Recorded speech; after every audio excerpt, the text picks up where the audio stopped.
السلام علیکم قدرمنو هیوادوالو، په دې هیله چې جوړ او خوشحاله اوسئ. قدرمنو هیوادوالو، نن داسې یوه کورنۍ ته راغلی یم چې دغه کورنۍ ډېر زیات مشکلات لري او د کورنۍ سرپرست یې چې دی یو بوډا بابا دی چې کولمې هم پلاستیکي دی. نو د دې حال له تاسو سره شریکوو. له موږ سره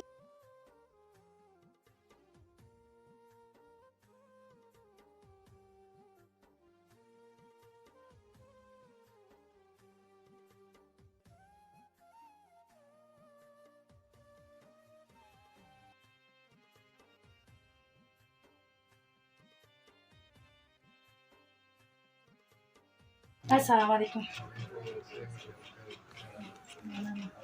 څنګه یې مورکۍ؟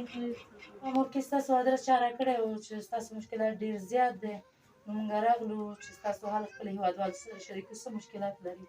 موږ خو دغه مشکلات چې دغه تذکیرې مې وړلې، بس هغلته ولایت ته یو ځای بل ځای مې دا تذکیرې مې هغه کړلې، کاپیګانې کې چا هم را سره کومک ونه کړ. هلته مژشکه کې را سره تاسو کوم یو ملګری شو، هغې راته همدغه ادرس راکوئ، دغسې خبره ده. بس نو دغلته تاسو راغلئ، زموږ حل مو ولیده، دغسې غریبي م ده، دغه ریړۍ مو بستله، دغه وریجې مې باندې نن دغه وریجې م قرض راوړي، بېګا ته یې پخو، فامیل هم غټ ته نه رسېږو او دغسې غریبي م ده، سړی هم هغسې تکه تکه دی، بچي مو ماشاءالله ډېر دي او غریبه ستو، وسه نه لرو د کوم چې شی وکړو، یا پاخه کړو، یا بوجۍ اوړه راوړو، یا غوړي راوړو، یا څه شی راوړو، هېڅ وسه هم نشته ده. دا زه خپله مریضه یم، دغسې د اعصابو تکلیف مې ده، هغه بچي مې ماشاءالله ډېر دي، د ګټې وټې هم څوک نشته، سړی هم هغسې معیبه دی، تکه تکه دی، بس همدغسې کولمې یې درته ښکاره کړه عملیات. دا هم غریب میرګیان لري چې چېرته هم دغسې هغه شي چپه کېږي، هغه کېږي، هر څه یې بیا کراچۍ هم پاتې وي، هر څه پاتې وي، بیا بل خلک یې راجګوي. مشر زوی نه لري؟ نه. دا کور ستاسو خپل دی؟ نه، دا په کرایه یو، چېرته هم خپل دی، خلکو دا یو څو ورځې دپاره اچولي وو، یو څو وخته چې ودرېږه، هم تاسو نه خیر دی کرایه نه اخلم. بل ځای ته یې ووایه که چېرته مست ورځ بیا همداسې به ته درګو په همداسې به پکې اوسېږي او که نه بیا به وځئ. نو دا چې ته دا وریجې خرڅوې، نو په دې ته څنګه دا کور چلی؟ وریجې نه خرڅوو، دغه ممیز اوبه خرڅوي. د ممیز اوبه خرڅوې، نو په دې ته دغه غټ فامیل څنګه دغه شی راوړو، دغه جوشکو خوري، دغه وګوره نور به څه وکړو. غوړي لرو، نه ښه لرو، نه بد لرو، دغه همدغه سپینه پخه وخوري، چاته ورسېږي چاته ونه رسېږي. چا به فریاد هم نه اوري، چاته ته څه مشکلات لري خپله؟ مشکلات مې دا دي چې مې وایم چې بس کومک را سره وشي، او د خدای د رضا بدن خو مې دا زیږ کېدلی ټول.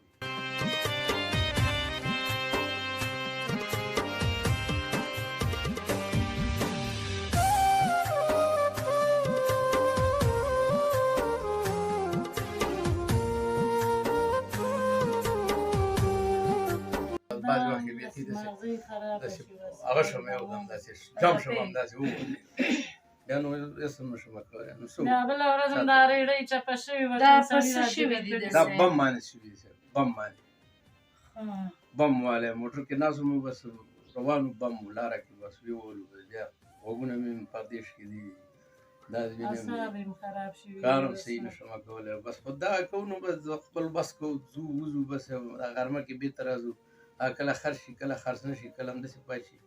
راشو کور کې کرارې کښېنو، څه وکړو. دا لوڼې کم خونه ده، دا څه وخت نه زه دوا وسه نه لرم چې دوا ورته واخلم. دوا دپاره موږ ولاکه پیسې چې دې دوا وړو، دا نوی پړسېدلی دی، مې وایم چې ورسره څه شی پړسېدلی؟ دا نوی نه ده، دا نوی ما پې پړسېدلی ده، هغې نه دا وینه هم وچه شوې ده، وسه نه لرم چې زه دې ته دوا واخلم، څه شی وکړو؟ ښه خدای په موږ دغسې ورځې راوستلې، څه شی نه لرو، دغه سپینې وریجو نه به ما بچي څه ته وینه پیدا کړي، دا وینه پیدا کوي. بورې په شی هغلته ډیران کې ګرځي، د اور دپاره دا پلاستیکونه راټولوي، نه هغه پلاستیکونه هم ټول کړي دي هغې باندې، دغه سپینې وریجې پخه وخوري. دا خپله زه وګورم جړا راته راځي، په جړا شم صفایي کې، دلته ولاړ یم زه داسې دوکانو کې، هلته هغه راټولوي دا پلاستیکونه، ډېرانه پلاستیکونه ټولوي، هغې دغه همداسې سپینې پخې کړو، نه غوړي لرو، نه څه شی مسالې لرو، نه رومي، بس دغلته شپې تېروو، نه بیترۍ لرو، نه شیشه لرو، نه هېڅ شی هم نه لرو. هغه خلکو ماته شیشه موږ ته پرېښې ده، دغه خراب کولرونه دي وایي، اوس دا خراب دی وس هم نه لري ګرمۍ ته وسوځېږي په کم شان کړی او غټه خاوه ته یې خېده صاحب موږ نه چاره نه دې لپاره چې مصرف به پرې څوک به ورکړي مصرف به راځي که نه برق مې مصرف برق شته چلنوی نه شو همدې لپاره چې بس مصرف پرې راځي بیا به څوک ورکړي او دا دروازې خوله کې راځي بیا د کرایه پسې راځي یا ټانګه دروازه بیا د سرني راړم چرګانو پوستکي مې راوړله دا ته مې وخوټول حیوانانو ته هغه مې ورته ورکړې چې خطر هم نه و چې شي هم نه و خالي پوستکي مې د چرګانو راوړه پاک مې کړل هغه سړی وایي دا څه کوې ما دا وړم بچیانو ته مې چې ویې کړو نه د غوښې ته هغه لرم وسه نه د غوړو لرم دا خو غوړي هم کوي درته ماښامه ناستم پاکوله مې چرګانو پوستکي هغه مې واچول چې مالې دا حیوانانو ته یې پاخه کړم څه وکړو څه غوښتنه لرئ څه ویل غواړئ زه په دې یم چې موږ سره څوک کومک راکړي زما دا نوم پړسېدلی نه پیسې لرو نه چې عملیات پرې وکړو دا نوم یې ښه شي پلار مې څه پیسې نه لري چې ما سره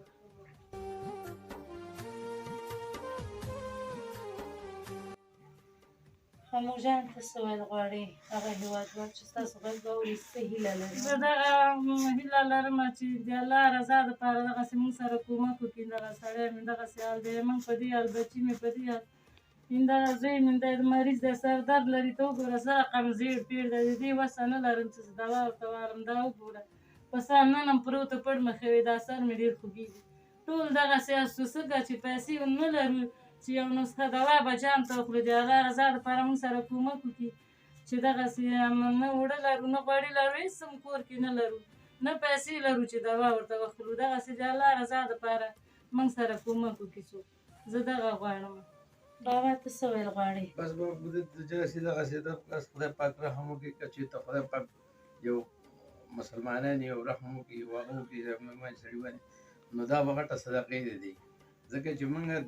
دا هر څه مستحق معلوم دي څو چاته معلومات نشته نو که په دې خولو باندې موږ څومره یو حقیقت کې صاحب چاته معلومات چېرته معلومات کېږي دا چې دلته یې سره وګوري چې دا څنګه چل کېږي دا چې شی کېږي دا چې شی خوري خو چاته وتی نه شو چاته جړی نه شو موږ تاسو په شکر الحمدلله په دې وطن کې لوی شوي چاته هم تر اوسه پورې د سوال هغه نه ده کړی بس هر رقم سختي په ځان یې تېرو څه به مشکلات ډېر دي زښت ډېر مشکلات دي خو چاته یې نه شو ویلی دا تاسې هم خدای تاسې آباد لري چې دې ځای پورې راغلی او تاسو سره موږ دا خبره شریکه کړه که تاسې نه وی راغلی چاته به هم جوړېږي چاته به هم ویلي هېڅ چاته هم نه شو ویلی او که ویې وایه چاته به یې ووایي څوک درسره د خدای د رضا دپاره څوک به لا هغه وکړي الله دې خپل رحم وکړي څه به وکړي قدرمنو هېوادوالو نو تاسو د دغې کورنۍ ستونزې او مشکلاتو څخه خبر شو چې څه ستونزې او مشکلات لري نو هیله کومه چې له دوی سره مرسته وکړي ځکه چې دغه بابا چې دی خپله وویل چې کولمې پلاستیکي دی او د کورنۍ سرپرست هم دغه خپله دی او د کشمش اوبو خرڅوي او فامیل یې غټ دی نو تاسو خپله فکر وکړئ د کشمش اوبو باندې کورنۍ څنګه وچلئ نو هیله کومه چې مرسته وکړي که چېرې غواړئ مرسته وکړي نو زما د وټساپ شمېره ده 0 اویا 9 څلوېښت 200 اتیا د لیدو څخه مننه